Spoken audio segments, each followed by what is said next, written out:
અનાદિ કોને કહેવાય છે? જે વસ્તુ ક્યારે ઉત્પાદન ન થાય તેને અનાદિની કહેવાય છે. અનાદિ એટલે જૂની વસ્તુ, તે નિરાકાર છે.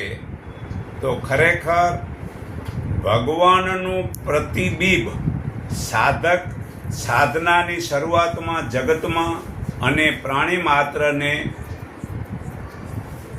ભૂલતો આગળ વધતો હોય છે, પરંતુ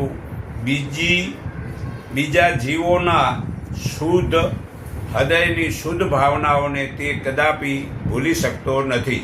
કારણ કે શુદ્ધ ભાવનાઓનો સમૂહ એ જ ભગવાનનું પ્રતિબિંબ છે. પરંતુ સાધનાને અંતે તો જગતના ભૂલી ગયેલા બધા જ જીવ પ્રાણી પદાર્થ માત્ર ઉપર એકાત્મ ભાવ રાખતો થઈ જાય છે. તેનું કારણ છે કે જગતમાં આત્મા તત્વ એક જ છે અને તે આત્મા તત્વમાં તેણે પ્રવેશ કર્યો છે. પછી તેને બે ભાવ ઉપજે જ કેવી રીતે? અને તે બધે જ કેવલ પરમાત્મા દેખતો હોય છે. જગતના જીવ પ્રાણી માત્રનો સરવાળો તેનું નામ જ પરમાત્મા. જ્યાં સુધી જગતના જીવો ઉપર અભાવ હોય છે ત્યાં સુધી પરમાત્મા ઉપર કદાપી સંપૂર્ણ ભાવ પ્રગટ થઈ શકતો જ નથી.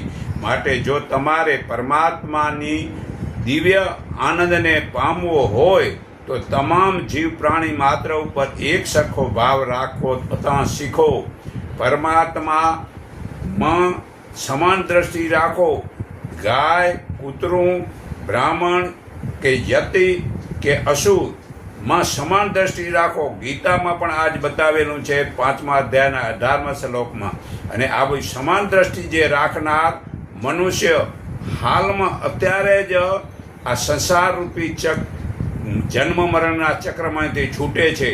તો આપણે જ્યાં સુધી આ સમાન દ્રષ્ટિ આવતી નથી ત્યાં સુધી એકબીજામાં વેર ઈર્ષા રહે છે અને સંસાર ચક્રમાં ફરવું પડે છે.